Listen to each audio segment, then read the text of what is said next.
Now, I'm sure you've heard that they don't really care about their African flights. It's a common theme when you're talking about Delta, United, British Airways. When they're flying to Africa, the flights that they use and the planes that they use are slightly old, a lot more tired.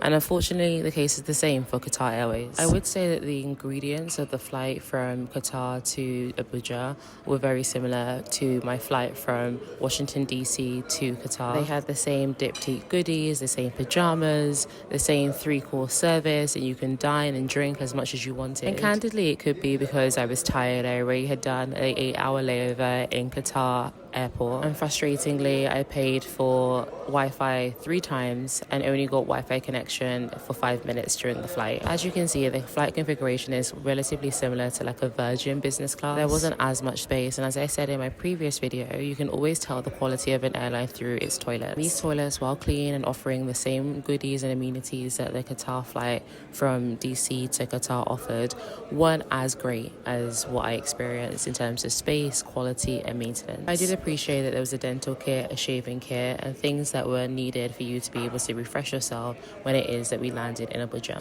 Unfortunately, with everything, it actually felt like a very long flight. Now, my flight from DC to Qatar was around 13 to 14 hours, but it felt honestly like I was on a 2 to 3 hour flight. My flight from Qatar to Abuja was just shy of 8 hours, and it felt like 8 hours. It felt like a very long time. As there was no real Wi-Fi on the flight, I wasn't able to watch my own shows that I unfortunately hadn't downloaded beforehand, but they did have a wide selection of entertainment, and I was able to keep myself relatively entertained for the 8 hours of the flight. And one thing about the food, it felt like plain food, which sounds stupid because it is plain food, but the flight I had from DC to Qatar, the food actually felt like it was restaurant food.